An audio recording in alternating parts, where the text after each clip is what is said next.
Mike Macdonald was hired as the next Seattle Seahawks head coach. They hired their ninth head coach in franchise history. It comes off the back of course, the last 14 years of Pete Carroll being with the franchise. And if I'm just being honest, this felt like a real vintage Seattle Seahawks hire, right?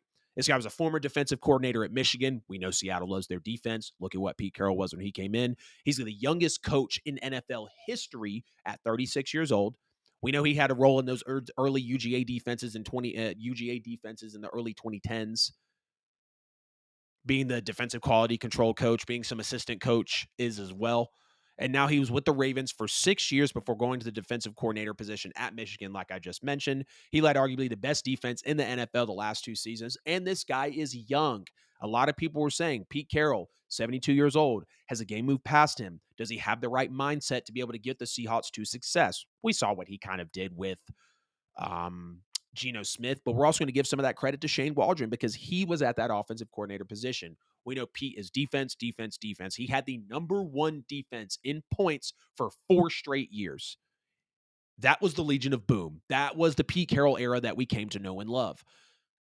The Seahawks need to get youthful, and the Seahawks just got very youthful with this move here. And we see the Ravens last year. They led the NFL in scoring defense of points per game, 16 and a half per game, 60 sacks, led the league, and they were tied for first. I'm going to say they led the league in takeaways at 31. They were the first team in league history to rank first in all three of those categories, and they were sixth in yards at 301.4 yards per game, which even then that sounds crazy, but that's just the offense that the NFL puts up nowadays.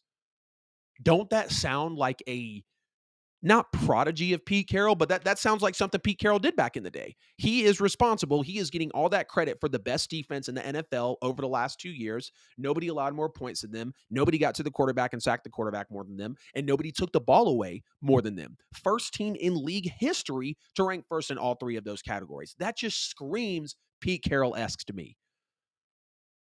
And this was a good hire. I am on the regime of course, we see a guy like Mike Vrabel. Of course, we see a guy like D'Amico Ryans. See a guy like John Harbaugh. But those are anomalies. Most of the great to elite teams in this league are offensively driven. And that's what I wanted to see here for the Seattle Seahawks because I believe they do have some talent in the DK Metcalfs and the Tyler Lockett's of the world.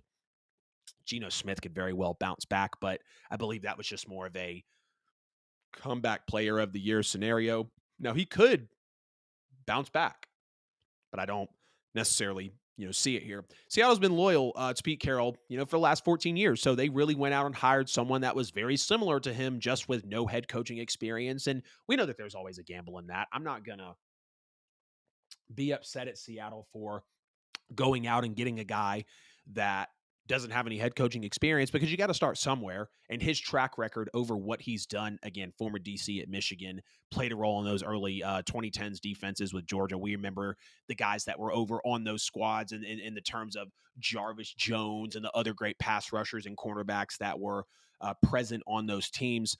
But when they turn around and start to look at the offensive coordinator position, which they still do have to fill that role, I think someone similar to Darrell Bevel or even a Marty Schottenheimer would be ideal for offensive coordinator.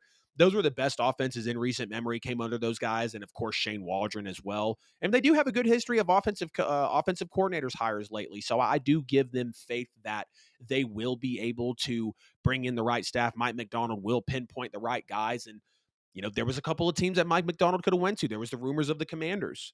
Of course, the Seahawks were on the table. We didn't know who maybe the Falcons were going to go pick up, but we knew that most of the interest was between, I believe, the Seahawks and the Commanders. And, you know, the Commanders already kind of spoiled it with Ben Johnson. Ben Johnson said it seemed like they were more basketball guys than football guys, and he just withdrew his name from the search, and he went to be the OC for the Lions again. And now we have Mike Macdonald. Probably didn't like what he heard there. And Seattle's a better situation than, Washington. Maybe not by much, depending on who you ask, but I still think it's a very good situation. Again, I would have liked an offensive minded hire, especially after being defensively driven for the better part of Pete Carroll's era, which was 14 years. We saw what he did with the Legion of Boom. But I think the future is bright for the Seattle Seahawks. I think that they went out and got, again, a young guy who's very reputable. He's got that newer, more modern age of that football mindset and approach to the game. And I think that's going to be great for them because when you've had a, guy in his late 50s, now going through his entire 60s, and even his early 70s being with the Seattle Seahawks. I give all the respect to Pete Carroll. He won a Super Bowl. He took them to back-to-back ones. And short of a horrible play call, he could be the last guy that we're talking about right now to have back-to-back Super Bowl wins in the NFL. So Mike Macdonald to the Seattle Seahawks as their newest head coach. I want to hear from you guys though. 12 Nation Seahawks fans, the 12th man. I want to hear from you guys down in the comments on your thoughts on your new head coach.